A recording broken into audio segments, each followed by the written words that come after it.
Welcome to another speed painting video. Today we're working on the MSZ-006 Zeta Gundam, as drawn by DreamsAddiction. There's a link to their DeviantArt page in the description below.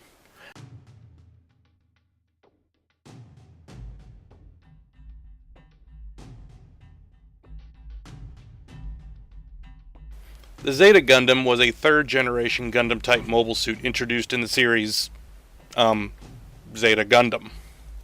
I always found it mildly amusing that the series and the mech are both called Zeta Gundam, but the Zeta Gundam itself doesn't actually show up until episode 21 of the series, that again is named Zeta Gundam.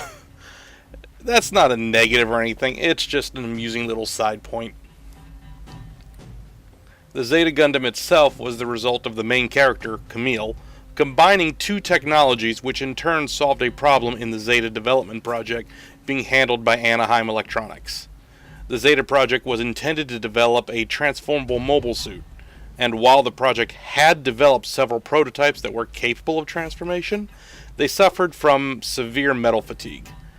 And when you're dealing with something that is as long as a semi-truck and 3 times as wide that's intended to operate in the vacuum of space, yeah. The idea that the metal that holds the entire machine together is tearing itself apart is something I would call a problem. Camille hit on the idea of combining the advantages of the lighter weight Gundam alloy with the designs of the movable frame technology from the Gundam Mark II, which Camille had helped to steal at the beginning of the series. While Anaheim Electronics included some other innovations beyond what Camille suggested, it's worth noting that Camille was a high school student. He didn't actually come up with anything really revolutionary, but rather studied the tech from the mech that he stole and thought, hey, isn't Gundam lighter than the titanium ceramic alloy? What if we took that lighter armor and built the frame out of that? I mean, don't misunderstand me, it does make sense as presented in the series. Anaheim Electronics did not build the RX-178 Gundam. It was designed by the Titans, and presumably built in Jabberwow, but that last part is just speculation. So it makes sense that Anaheim didn't have access to the development and implementation of the movable frame technology, which means even if they knew it existed, that's not enough to combine it with other technologies. Like, I understand the basic general broad concepts used in a nuclear reactor, how, radioactive material is used to induce fission, which in turn produces a great deal of heat that is then used to turn a steam turbine, which runs a generator. Sure, I know all of that exists. That doesn't mean I know how to incorporate voice control into the reactor. And I kind of doubt the government would let me try even if I did know. But that's kind of like why Anaheim Electronics couldn't have developed the Zeta until Camille stole the Mark II. And Camille was an engineering student, so he at least had the fundamental knowledge to combine the two technologies. This image itself was a fairly unique challenge because it has such large areas of black to address. Most of my other coloring projects are line art only, or when there is black, it's in a back area or behind the principal point of interest to the image. Because so much of the image is dark, I had to pay a lot more attention to edge highlighting, since that is where the brightest colors will be. The blues of the torso and shoulders are really good examples of this. I started with a very dark navy blue, and over the course of 3 layers built it up to a brighter sky blue. The sky blue is really built up along the edges where the light would be caught the most. I was talking with a friend of mine, and he mentioned that, at least based on his understanding of the process anyway, the way I'm coloring this is actually the reverse of the way traditional Japanese cell painting techniques work. Apparently they work from lightest to darkest. So, as an example, in this image, if what he says is correct, mind you, I would actually start with the brightest color, the sky blue, and fill in the darker shades down into the navy blue. Thinking about it, it makes sense. At least if my assumptions about cell animation before the widespread adoption of computers is correct anyway. I don't honestly know how cell animation was completed prior to computers. I've read some stuff and I know a little bit, but it's just not a field I've ever had any real interest in studying. But if my understanding of the process is correct, The inks used for the coloring cells are very opaque, relatively speaking, so it doesn't shade or tint based on other colors behind or in front of it. Like if you have a light blue highlight and a darker blue base, the light blue will always be that light blue, no matter if you put it over a dark blue or bright red or a bright yellow.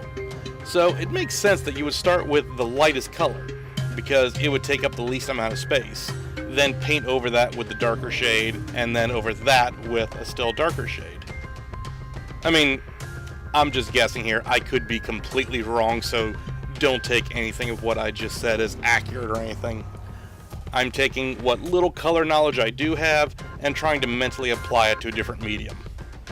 And most of my color knowledge comes from painting wargaming models, and there you typically start with the darkest color and paint out from that color, working with progressively lighter colors as you layer up toward a highlight.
So, there we have the MSZ-006 Zeta Gundam.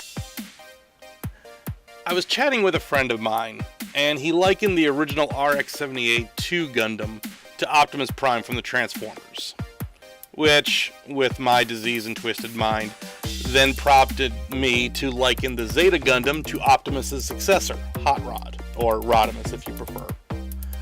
With that in mind, I decided to do a second color scheme of the Zeta, as if it were Hot Rod.